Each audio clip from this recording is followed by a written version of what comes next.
You have approached me.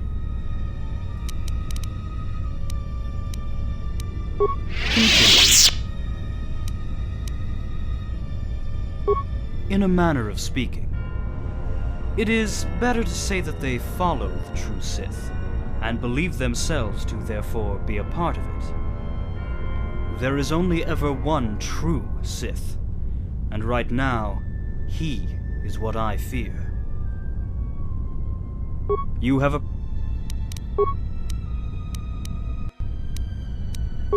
He embraced the power of the Sith.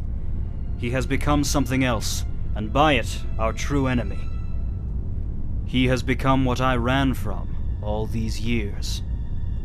He has, in essence, become the true Sith. You have a... The enemy are led by a council of 5. They are the ones who attempted to embrace the full power, and still maintained a small part of themselves. It is arguably Danath who leads them, the only one to have his own apprentice, but really they're equal.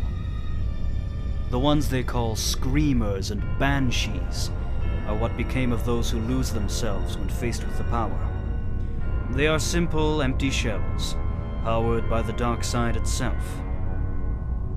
The Rakghouls are a product of our galaxy, first bred on Taris.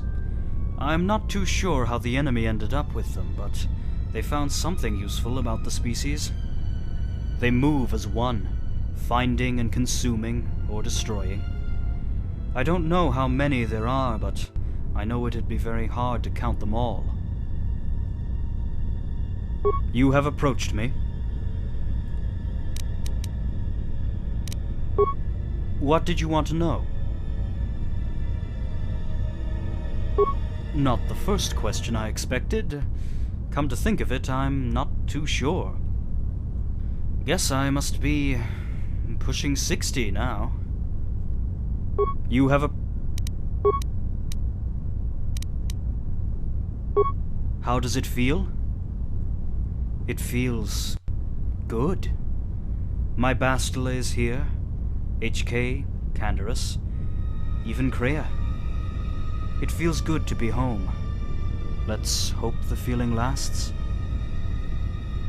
You have approached me.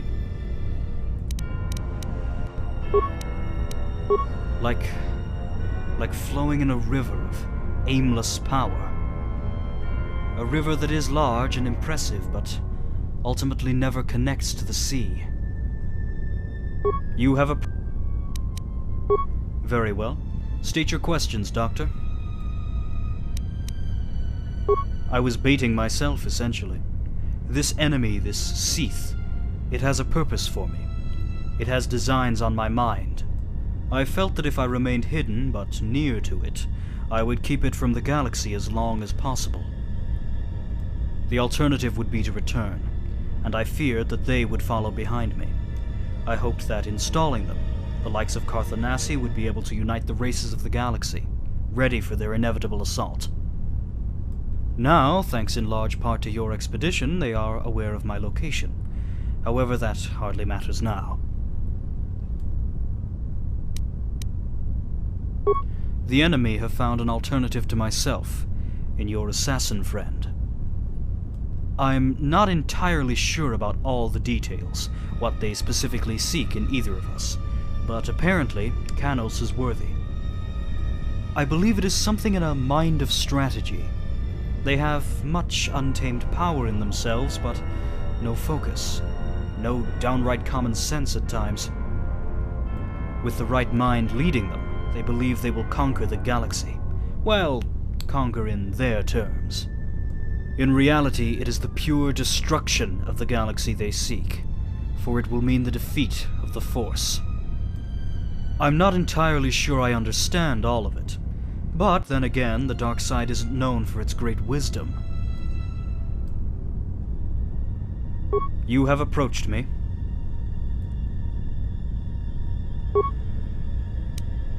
The very first details I still can't fully remember. It began soon after my original Jedi training. I had been appointed to the archives as a researcher and filer.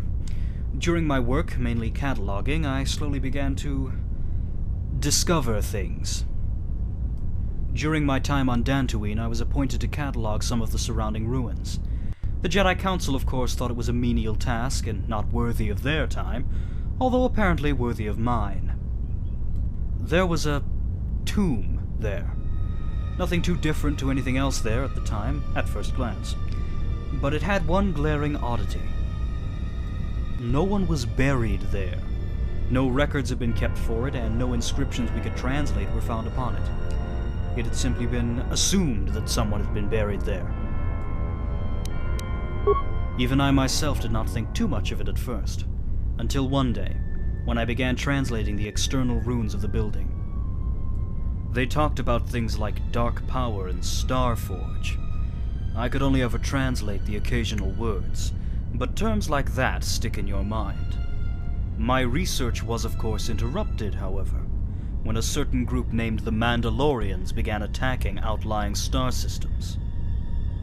In case you don't know, the Jedi refused to defend against the attacks, and I decided on my own actions, but let's not linger too long on that. Out fighting the Mandalorian clans, away from the galactic core, I heard stories. More legends and myths than anything. Tales of mysterious blood-red ships who came and took who they desired, and vanished into nowhere soon after. Accounts of the screams they made when it came to violence. Like I say, stories, of course, but I can only wish they had remained as such. I was leading a scouting party just outside the Rustpath system when what we thought was the enemy came into range of our scanners. The ships just sort of lingered there for a few minutes, then disappeared. The crew shrugged it off. It wasn't Mandalorian, so what did they care? But myself and my apprentice had the Force, a means of scanner greater than anything the ship had. And we felt it. It was the dark side, of course. Any Jedi immediately recognizes it, even if they've never met a Sith. It was even worse than that, though. It was hungry and roaring at the galaxy. It was a blood-red ship, and it had just stepped out of mythology. When the Mandalorian War was finished, the Jedi were called back to answer for their disobedience. My apprentice and myself ignored them. We had larger priorities. Secretly, we entered the tomb on Dantooine, and found what had not been seen for thousands of years. We found a map and a possible location, amongst the hope that this Starforge could provide some answers to historical mysteries of the galaxy. We followed the trail of maps until it led us to the forge itself, a massive dormant factory of a fallen empire. Inside, we found the answers to everything. The accounts of the infinite empire, the forever death, and the Diarth Sith which grew from it. I also found that it was only a matter of time until they would return. Something had been growing in my mind ever since the encounter on the Outer Rim. It was the dark side, of course, but I could never quite shake the power it had been. My apprentice, Malak, had already begun to fall long before me. I began to realize that it may have been a fate for me as well, but maybe that wouldn't be too bad. If one could use the power of the dark side as a weapon, combined with the might of the Starforge, they could conquer the galaxy. united under one flag, and prepare itself to repel the ancient invaders when they returned. I claimed the title of Darth, called to those who had served me during the war, and marched on the Republic. Of course, my apprentice lusted more for the raw power than the purpose. He betrayed me, left me for dead, then carried on as the Master.